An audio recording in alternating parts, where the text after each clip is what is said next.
بسم اللہ الرحمن الرحیم۔ آپ کو پتہ ہے کہ حروف مستعلیہ 7 ہیں: خس، غ، طین، قیض اور لام الف را جو ہے وہ نہ ہمیشہ پر ہوتے ہیں نہ ہمیشہ باریک ہوتے ہیں، اس لیے ان کو کہتے ہیں شبہ مستعلیہ، مستعلیہ کی طرح۔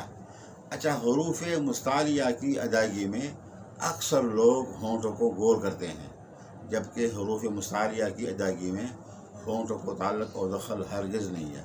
مثلاً وَإِذْ قَالَ رَبُّكَ، جبکہ ہے وَإِذْ قَالَ الشَّيْطَانِ الرَّجِيمِ، اس کو اعوذ باللہ من الشیطان الرجیم۔ وَإِذْ قَالَ رَبُّكَ اهْدِنَا الصِّرَاطَ، یعنی منہ کھلنا چاہیے، تو اهْدِنَا الصِّرَاطَ، یعنی مستعلیہ جو حروف ہیں ان میں جب آپ ہونٹوں کو گول کریں گے تو وہ کی آواز آئے گی اور زبر کی جگہ پیش کی آواز آئے گی، اور یہ دونوں غلط ہیں۔